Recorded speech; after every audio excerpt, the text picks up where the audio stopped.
Avec le pouvoir viennent les responsabilités. Avec les responsabilités viennent les opportunités. Et avec les opportunités vient la corruption. Oui, Bagaya est situé dans la région de Ziguinchor, du département de Bignona et dans l'arrondissement de Tandou. Nous sommes situés dans la commune rurale de Balengor. Ok. Par rapport au développement de Bagaya, il y a des progrès par rapport aux activités économiques. Pour le développement, nous avons mis en place plusieurs projets qui permettent vraiment aux jeunes et aux femmes de mener des activités génératrices de revenus. Je peux citer donc le grand projet où les femmes font du maraîchage et les jeunes également, où nous avons également fait des activités arboricoles. Nous avons également une unité de transformation pour permettre aux femmes de transformer les fruits qui pourrissent donc en Casamance, notamment les mangues, les mardes, les oranges, etc. Voilà, donc point de vue développement, voilà quelques structures que la jeunesse a pu mettre en place pour aider les jeunes à se développer. C'est ça. Oui, nous avons des partenaires en Europe, c'est des Belges, donc ça s'appelle le groupe de travail Bagaya Capel. Ce sont ces partenaires-là qui ont mis en place pour la plupart donc, de ces projets que je viens de citer. D'ailleurs, le foyer des jeunes a été construit donc, par ces partenaires belges-là. Donc, ce sont eux qui soutiennent l'éducation, la santé, donc la transformation et les activités agricoles et maraîchères. Voilà. Ils sont donc dans tous les domaines de la vie. C'est eux-mêmes qui nous ont mis en place ce projet d'approvisionnement en eau potable. Donc, nous sommes en train d'approvisionner de l'eau donc, dans tous les ménages de Bagaya, c'est grâce à eux. Voilà. Oui, l'éclairage public est une compétence transférée donc, à la commune.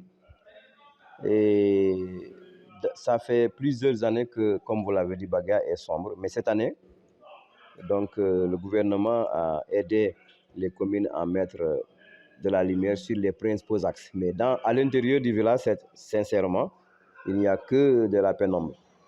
Et nous sommes en train de réfléchir à trouver des moyens pour discuter avec la commune pour voir comment est-ce qu'il faut faire pour que toutes les activités soient électrifiées, soient éclairées donc pendant la nuit. Et il y a aussi des possibilités que les quartiers sont en train de voir à leur niveau. Est-ce qu'il ne faut pas s'organiser pour chercher des lampadaires solaires dans tous les quartiers de Bagaya? Nous sommes en train aussi de travailler à ça. Il y a déjà le quartier de Camiran qui est très avancé dans ce projet-là. Je pense qu'à partir de là, les autres quartiers prendront le bon exemple de Camiran et éclairer donc tous les quartiers du village. Donc, voilà. Oui, l'hôpital fonctionne avec un infirmier chef de poste. Il y a également une sage-femme qui est affectée là-bas par l'État. Nous avons mis également à leur disposition des jeunes, 3, qui interviennent, donc qui les aident dans les soins médicaux. Maintenant, les difficultés, il y en a beaucoup. Parce que ça fait très longtemps que le poste de santé de Bagaya est construit, mais il n'est pas clôturé. Donc, il n'y a pas de sécurité presque. Mais également, le poste manque de moyens de transport.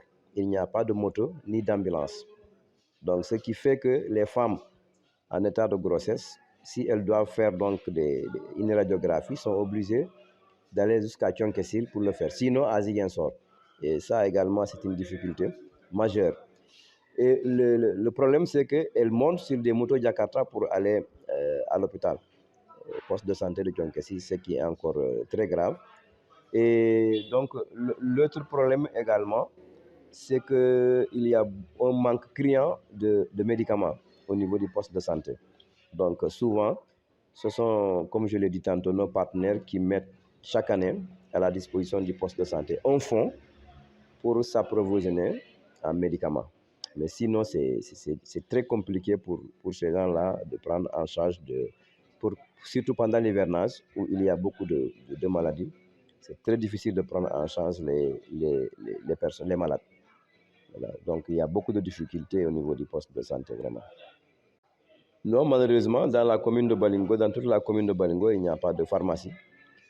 Et les gens, des fois, pour une seule ordonnance, sont obligés d'aller soit à Thionkessil ou à Ziguinchor ou à Bignona pour chercher un seul médicament. Donc, c'est un appel également que nous lançons pour les professionnels de la pharmacie. Si quelqu'un veut vraiment venir s'installer au niveau de la commune de Balingor, ça sera un grand atout pour les populations. L'autre problème également, pour le manque d'ambulance, c'est les évacuations. Imaginez pour amener un malade de Thionkessil, de Bagaya à Thionkessil, aller-retour, il faut 38 000 francs. De presque, voilà, donc 28 000 francs, presque 30 000 pour transporter un malade de Thionkessil, de Bagaya à Thionkessil. Et pour l'amener à Ziguinchor, il faut 50 000. Voilà, donc c'est très coûteux pour les gens qui n'ont pas les moyens. C'est très difficile. Et nous souhaiterions vraiment qu'il y a des gens de bonne volonté qui peuvent venir au secours. Vraiment, la main leur est vraiment tendue. Voilà. Merci. Oui, l'école de Bagaya, elle est construite depuis 1955. Hein. Et voilà que plusieurs générations sont issues de cette école-là. Et les résultats également sont heureusement en train de suivre les efforts des populations parce que, comme je l'ai dit, l'école également est soutenue par l'association des jeunes de Bagaya à travers donc nos partenaires. Et chaque année, nous mettons à la disposition de l'école des fonds qui permettra au CGE de fonctionner normalement et également un fonds pour aider les parents d'élèves à avoir beaucoup de fournitures suffisantes pour les enfants. Il y a également un fonds qui leur est mis en place pour la cantine scolaire. Donc, quand vous regardez dans presque tout le Sénégal, ce n'est pas beaucoup ces villages-là où il y a encore une cantine scolaire. Et s'il y a toujours une cantine scolaire au niveau de Bagaya, donc c'est grâce à l'association des jeunes de Bagaya et de ses partenaires. Voilà, donc cette année, les résultats de l'entrée en sixième sont presque à 100% parce que sur 26 candidats, donc 25 sont admis au concours d'entrée en sixième. Donc un seul échec, ce qui est quand même un très bon résultat. Voilà. Oui, après l'entrée en sixième, les enfants sont orientés au CM de Mandégan, où également ils se comportent très bien, parce que presque dans toutes les classes, quand on fait une analyse, les meilleurs résultats sont obtenus par les enfants de Bagaya. Pour preuve, cette année même, il y a le premier du centre au BFM, est un enfant de Bagaya qui en est sorti avec une moyenne de 18,12 et qui est premier dans l'IF de Bignona. Voilà, donc c'est de très bons résultats qui sont obtenus au niveau du CEM de Mandégan. Et cette année, tous les candidats présentés au BFM ont réussi l'examen. Donc, Bagaya a eu 100% cette année au BFM. Ouais, ils vont et ils viennent, ils ne logent pas à Mandégan. Et ça également, c'est un problème parce qu'ils doivent se lever très tôt le matin, surtout en période de fraîcheur ou de chaleur, pour aller descendre à midi et reprendre à 15 heures. Et nous sommes en train de réfléchir à ça. Et on se rend compte que les enfants qui vont au collège sont des enfants de 11-12 ans. C'est des petits. Et que les parents n'ont pas assez de moyens pour leur doter de moyens de transport. Alors nous sommes en train de réfléchir à ça. Pour la génération de cette année, les 25 qui sont admis, comment est-ce qu'il faut faire pour leur doter de vélos? Voilà, comme ça, avec ces vélos-là, ils vont aller ensemble, regrouper et rentrer ensemble. C'est pour aussi leur sécurité, etc. quoi. Nous sommes en train de réfléchir à ça. Voilà.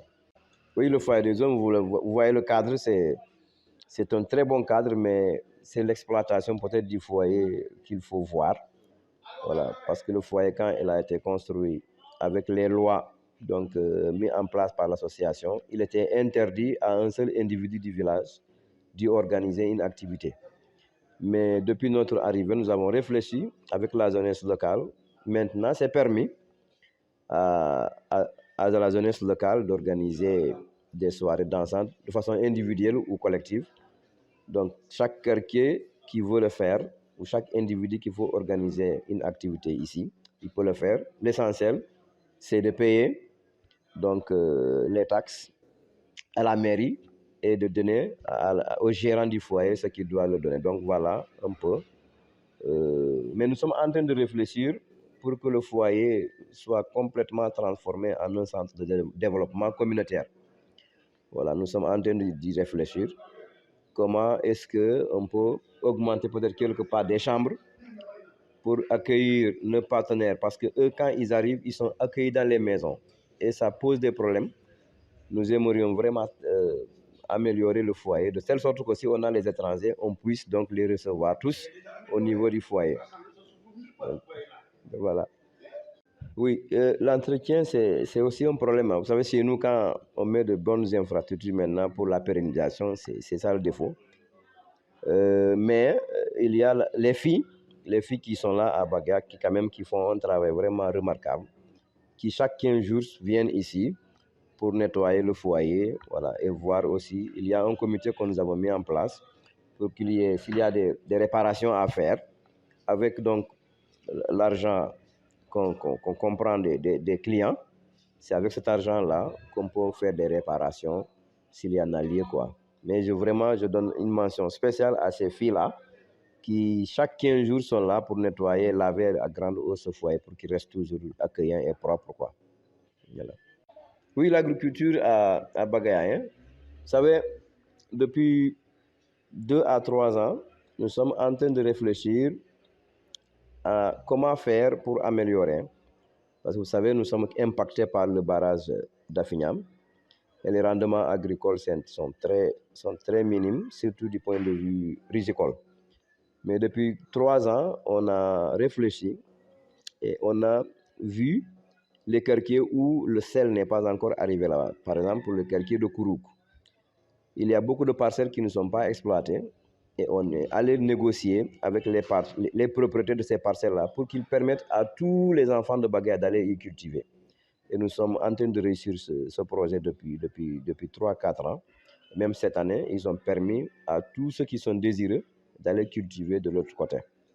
Maintenant, les populations également sont regroupées en coopératives agricoles. Parce que si on veut vraiment avoir du soutien du côté de l'État, il faut vraiment des associations de grande envergure telles que les coopératives agricoles. Il y a déjà une coopérative mise en place par le PEDEC qui est en train de piloter cette coopérative dans le cadre de l'agriculture. Et Inch'Allah, bientôt, nous allons acquérir du matériel agricole tel que une batteuse à rue et un motoculteur. Et malheureusement, nous peinons vraiment à arriver à donner le montant qui nous est demandé. Parce que dans la coopérative, les gens se cotisent chaque année à hauteur de 2000 francs par personne. Mais nous n'arrivons pas à avoir le montant nécessaire comme acompte pour pouvoir acquérir ce matériel-là. Et nous sommes en train de chercher des voies et moyens pour trouver le montant nécessaire afin que l'hivernage prochaine, que le matériel soit déjà là pour soulager donc vraiment les souffrances des cultivateurs. Voilà donc les perspectives sur le domaine agricole. Oui. Le seul réseau qui marche bien ici, c'est peut-être Orange. Et puis il y a des endroits où le réseau vraiment ne marche pas. Mais Free, Expresso ou les autres réseaux ne marchent pas à Bagaya. Nous avons donc fait des demandes au niveau de ces structures-là pour qu'ils viennent installer des antennes au niveau de Bagaya pour améliorer le réseau. Mais jusqu'à présent, donc, ils ne sont pas là. Mais néanmoins, nous sommes en train de suivre ce dossier-là pour voir si on peut avoir un autre réseau à part Orange. Est-ce qu'on peut avoir un autre réseau ici pour vraiment mettre les populations à l'aise du point de vue de la connexion. Voilà. Oui, c'est compliqué, hein? C'est un pouvoir d'achat très faible parce que, comme je vous l'ai dit, il n'y a pas beaucoup d'activités génératrices de revenus qui permettent aux populations vraiment de faire face à la cherté de la vie. Et à Bagaya, sincèrement, on vend très cher. Voilà. Mais les populations même, s'ils produisent quelque chose, elles le vendent très cher. Et nous sommes en train de faire une sensibilisation à ce niveau parce que les gens veulent vendre comme à Bignona, alors qu'à Bignona, c'est une ville. Tu produis ici, à Bagaya, et tu veux vendre au même prix qu'à Bignona. C'est compliqué. Voilà. Également, pour les denrées de première nécessité, à Bagaya, également, il n'y a que 3 boutiques. Il n'y a que 3 boutiques fonctionnelles. pour une population de 1000 et quelques habitants, 1450 habitants. Forcément, il n'y a pas de concurrence du point de vue commercial. Et heureusement que la mairie a mis en place un marché qui peut-être bientôt va commencer à fonctionner. Peut-être quand il y a beaucoup d'activités commerciales, certainement les prix vont être ramenés à la baisse, quoi. Voilà. Oui, donc c'est dire merci à Smas TV et tendre la main à tous les fils de Bagaya où ils peuvent se trouver, et également à lancer un appel à tous ceux-là qui peuvent aider les populations vraiment à se développer. Nous leur lançons un appel, nous leur tendons la main, surtout pour la santé. Tantôt, je dis que Bagaya n'a pas d'ambulance, il n'y a même pas de moto, il n'y a pas de pharmacie. Donc, vous imaginez combien de fois c'est compliqué. Ils sont vraiment en train de tendre la main à tous ceux-là qui peuvent venir en aide pour qu'ils viennent vraiment soutenir parce que les populations sont très fatiguées du point de vue de la santé, quoi. Voilà donc l'appel que je voulais lancer et merci beaucoup. Avec le pouvoir viennent les responsabilités. Avec les responsabilités viennent les opportunités. Et avec les opportunités vient la corruption.